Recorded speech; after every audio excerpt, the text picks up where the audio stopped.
तथागत गौतम बुद्ध, छत्रपती शिवाजी महाराज, क्रांतीबा ज्योतिबा फुले, राजर्षी शाहू महाराज, परमपूज्य डॉक्टर बाबासाहेब आंबेडकर, बिरसा मुंडा, लहुजी साळवे, साहित्य सम्राट अण्णाभाऊ साठे, सर्व महापुरुषांना या ठिकाणी तिरुवार वंदन करतो।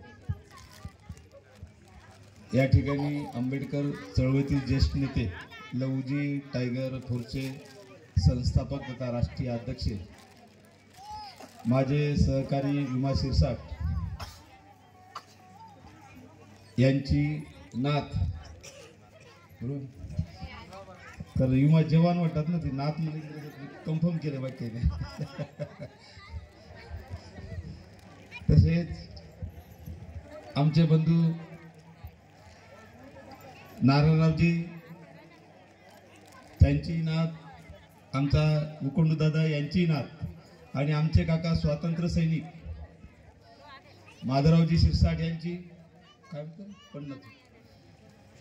पन्नातू, आपल्या सर्वांची आवडती सांची, हिचा या ठिकाणी अगदी मंगलमय उत्साहाच्या वातावरणामध्ये या ठिकाणी शांत बसा रे पोरं, अरे शांत बसा की मी,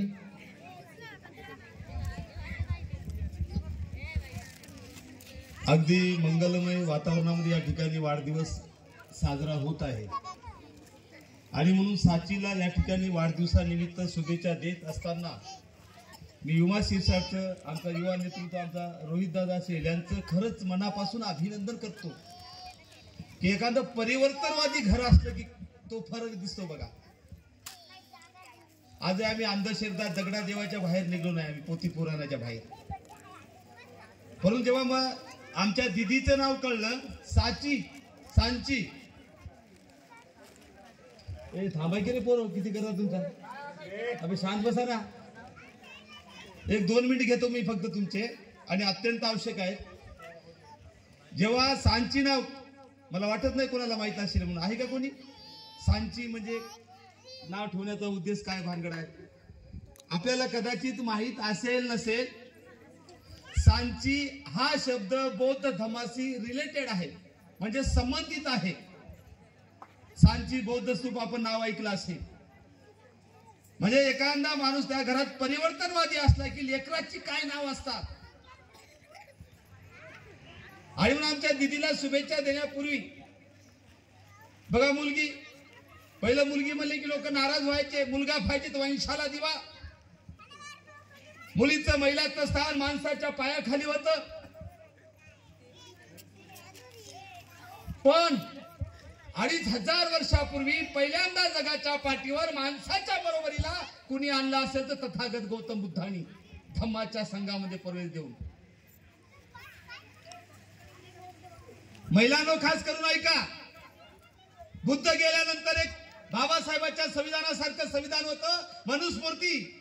जे कोणी माझ्या तमाम महिला आवाज ऐकत असतील त्यांनी आपले कान उघडे ठेवून ऐकावं। त्या संविधानात लिहिलं होतं, वैवाहिको विधी स्त्रीना संस्कारी वैदिक स्मृत पती सेवा गुरु वाचो गृहती अग्नि परिक्रिया। त्याचा अर्थ बाया, बाया म्हणजे सगळ्यात ब्राह्मणाच्या बाया सहित बायाचा जन्म हे आपल्या नवऱ्याची गुलामी करण्यासाठी, घर सांभाळण्यासाठी, त्याची सेवा करण्यासाठी, त्याला स्वयंपाक करून देण्यासाठी, एवढ्याच पुरता बायाचा जन्म आहे, बाकी बायाचं काही काम नाही। बघा तुम्ही नटून थटून बसलात, ग्रंथांनी सांगितलं होतं बायाचा जन्म, नवऱ्याची सेवा, मग तो चोर असला तरी चालेल, तो जुवारी असला तरी चालेल, तो पिदाडे असला तरी चालेल। हा जुवारी नवरा, रंडीबाज नवरा 7 जन्म मला भेटावून त्या बाईनं, तुम्हाला माहित आहे की वडाच्या भोवती फिरायचं होतं, म्हणजे तुम्हाला स्वातंत्र्य नव्हतं। एका बाईला विचारत, ताई खरं सांगा, आदरची होती, खरंच नवरा 7 जन्म वाटते का म्हणलं? ती म्हणली, दादा ह्या जन्मात कटाळा आला म्हणजे आता म्हणे 7 जन्माचं कुठे घेऊन बसला म्हणे।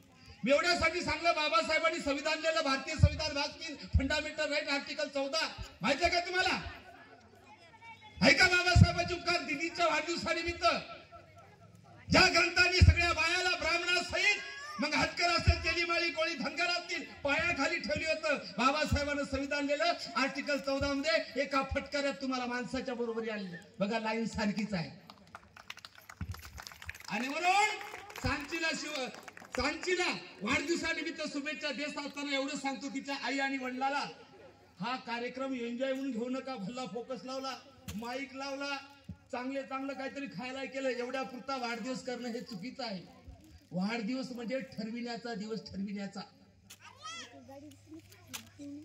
एक काहीतरी माझ्या मुलीला मी काय करावं हा ठरविण्याचा दिवस आहे. जसे बाबासाहेब म्हणायचे बघा, आमच्या लोकांचे विचार किती छोटे असतात. शेवट माझ्या भाषणाचा बाबासाहेब म्हणतात, आमचे लोक एवढा छोटा विचार करतात. एखाद्याला लेकरू झालं तर 20 वर्षानंतर ते विचार करतात, चपराशाची नाली साफ करणाऱ्याची जागा कुठे आहे. बघा आमचं लो माइंड किती आहे. पुढे बाबासाहेब म्हणतात, ब्राह्मणाच्या घरी जर लेकरू जन्मलं ते 20 वर्षानंतर विचार करते, न्यायाधीशाची जजची जागा कुठं खाली असेल. म्हणून आमचे नेते भालेराव साहेब बोलता बोलता म्हणाले की फार मोठी अधिकारी होईल. मी शुभेच्छा देण्यापूर्वी तिच्या आई वडिलांना एवढे सांगतो की एखाद्या वाढदिवस मोठा नाही केला तरी चालेल, एखाद्या वाढदिवस छोटा झाला तरी चालेल, पण आमची सांची भविष्यात ती IAS IPS झाली पाहिजेत. कारण बाबासाहेब 17/1952 म्हणतात, खऱ्या अर्थाने मला तुम्ही तुमचा उद्धार करता मानत असाल, मला डोक्यावर घेऊन नाचू नका, मला डोक्यात घाला. ज्यांनी नाचण्याचं काम झालं ते नाचे झाले, ज्यांनी बाबासाहेब डोक्यात घातला ते IAS आणि IPS झाले. सांची सुद्धा आमची IAS IPS कलेक्टर झाली पाहिजे. हा ठरविण्याचा दिवस आहे.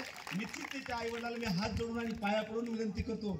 विमाची नात आहे ती नॉट जोक, रोहितची बहीण आहे ती नॉट जोक, आणि मी तिला आजपासून हे उपाशी राहिले तरी चालेल. माझं लेकरू शिकलं पाहिजेत. मायानो, आपल्या गावात एक महाराज झाला किंवा एक पोतराज जरी झालं तर डोरलीचं नाव निघणार नाही. 2 नाही 5 पोतराज झाले तरी डोरलीचं नाव काढणार नाही. परंतु आमची साथी एक जरी या डोरलीतून कलेक्टर झाले तर सगळा जिल्हा डोरीला शालूट मारल्याशिवाय राहणार नाही. एवढी ताकद शिक्षणात आहे. म्हणून आमच्या दिदीला वाढदिवसानिमित्त शुभेच्छा देण्यापूर्वी एवढी विनंती करतो की निश्चित तिचे आई वडील आजच ठरवितील की आयुष्यभर काही झालं तरी चालेल, हाडाचं पीठ आणि रक्ताचं पाणी तरी केलं चालेल, आमच्या पोरीला IAS IPS केल्याशिवाय राहणार नाही. एवढी मी अपेक्षा व्यक्त करतो आणि आमच्या लाडक्या दिदीला वाढदिवसाच्या हार्दिक हार्दिक शुभेच्छा देतो. थांबतो. जय भीम, जय लवली.